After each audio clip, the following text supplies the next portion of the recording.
Our special guest, put your hands together for Lysette Anthony, ladies and gentlemen. Welcome back. Oh, always brighten up my day. She's starred in more than 30 films on both sides of the Atlantic, including Woody Allen's hit Husbands and Wives. Not to mention, I still got this, a 6-year stint on 3 Up Under. Yes, I know, it was a long time. In the 80s, so there was something to look forward to.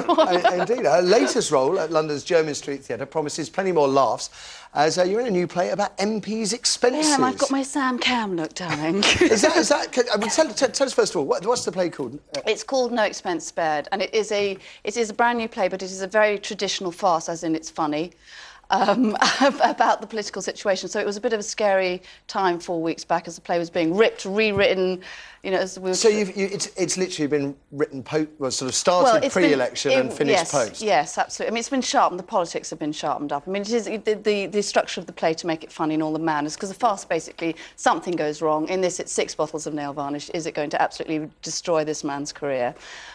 Which isn't that far-fetched. Would this man be Joe McGann? Because I know he's Joe McGann, yes. And so what do you play in it? I play his wife. Joe plays the blonde in this, because he's a politician, and I'm his wife, who makes it all possible. And you modelled your part on Sam Cam? Well, I mean, well, the writer said it's quite interesting when you look at her. You see that picture on the Times the other day. She does look like she's about to blow.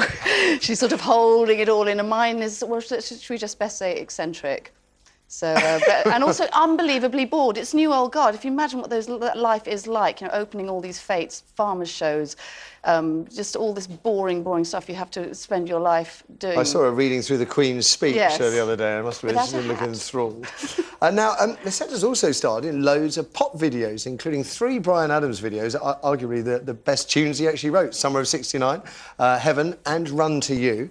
And then more recently, you turned up in another very slick video, snogging the Goldblum girl, Sharon Moore. Yeah, she had cleaned her teeth before, thank God. We've got a little clip. Have a look at this. That is directed by a boy. I'm practically old enough to be his mother, bless him. I said, why did you basically cast all of us older women? He said, because I cannot think of anything more frightening than that look in my mother's eyes. It's like, oh, thank you very much. I now know I have to say, the crew said in my ear, they said, oh, great tune that as well. Simeon Mobile Disco is the band. I think the phrase they were looking for was banging tune. That's what they meant to say. Whole new meaning of milk. That's very 90s. Oh, shut up, Terry.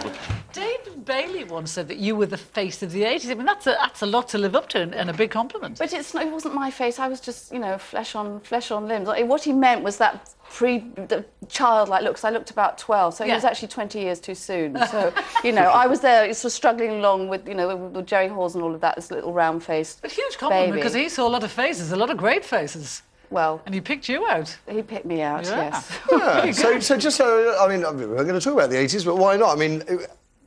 Was that your favourite decade? No, I loathe the 80s. I hated being young. I like being 40, I have to say. I absolutely loathed it. It was hideous. Trying to grow up, worked all this stuff, meet people, marry, divorce. You know, it was so exhausting. Oh, dear. Good. In this play you're doing, have they got a Nick Clegg character? No, there's no way we could have known. I mean, it was extraordinary on the first night, apart from the fact that I got the day wrong and I didn't realise it was our first night, so it was unbelievably frightening. You just turned up thinking it was another rehearsal? No, not quite, but I did think we were in a tech, yes. It's like, no, the audience... What do you mean the audience are coming in?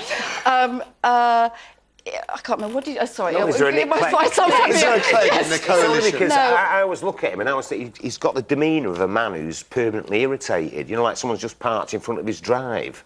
Do you not think when you look at him? So I'm a believer, Terry. I'm a believer. I believe that you've got to believe in the coalition because the alternative isn't worth thinking about. It's not a coalition. It's a Tory government with a Liberal rump. No, it's not. You're absolutely wrong because the old guard has actually been old David oiled over to him and said, "How do you fancy what's happening on the show this morning?" That's probably best for all of us. So after the break, a woman with learning difficulties should be forced to have life-saving treatment against her will, a judge ruled yesterday. This is effectively placing, I guess, a doctor's duty of care above a patient's right to refuse treatment. So did the judge get this one right? I guess it all depends on how mentally impaired the patient is. We'll hear what the panel thinks about that first. Then our first phone-in is 40 too old to have a baby. As we heard yesterday, the number of women having sprogs in their 5th decade has trebled in the last 20 years. Is this a cause for celebration or regret. Older mums, they may be more financially and emotionally secure than their younger sisters, but they also have an increased risk of miscarriage, and their children are more likely to suffer birth defects. And even if it all goes well in the maternity ward, do children really want to spend their teenage years with a pensioner parent? Anything you want to say, we'd love to hear it.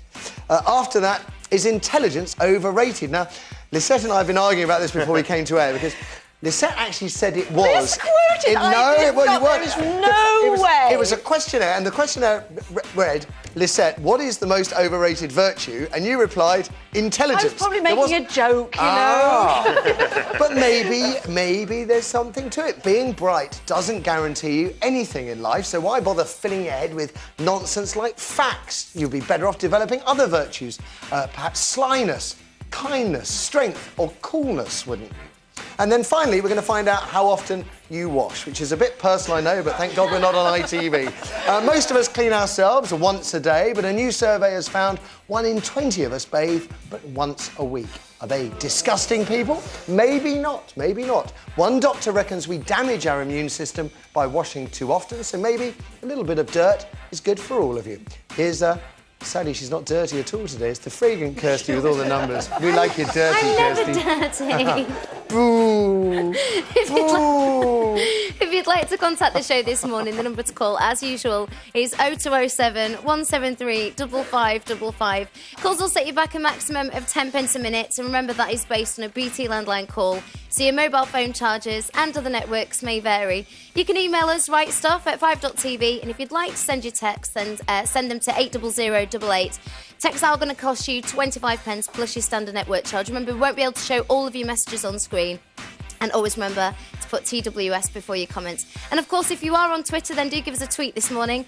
Twitter.com/5rightstuff. Indeed, far from being dirty, Kirsty, it transpires, is the cleanest member of the Right Stuff team. She cleans how many times a day? Brilliant. Sorry? How many times a day? Between 2 and 3. Probably 3. I'm disappointed. Anyway, after the ads, we're going to talk serious stuff for a while, and that is whether a woman with learning difficulties and a fear of hospitals should be forced to have life-saving treatment against her will. She is, as I said, special needs. Does it all depend on how mentally impaired she is? We'll find out what the panel thinks on the other side of the break. A child under the age of 16 can refuse life-saving treatment. Is this true or is it false? Find out after the break.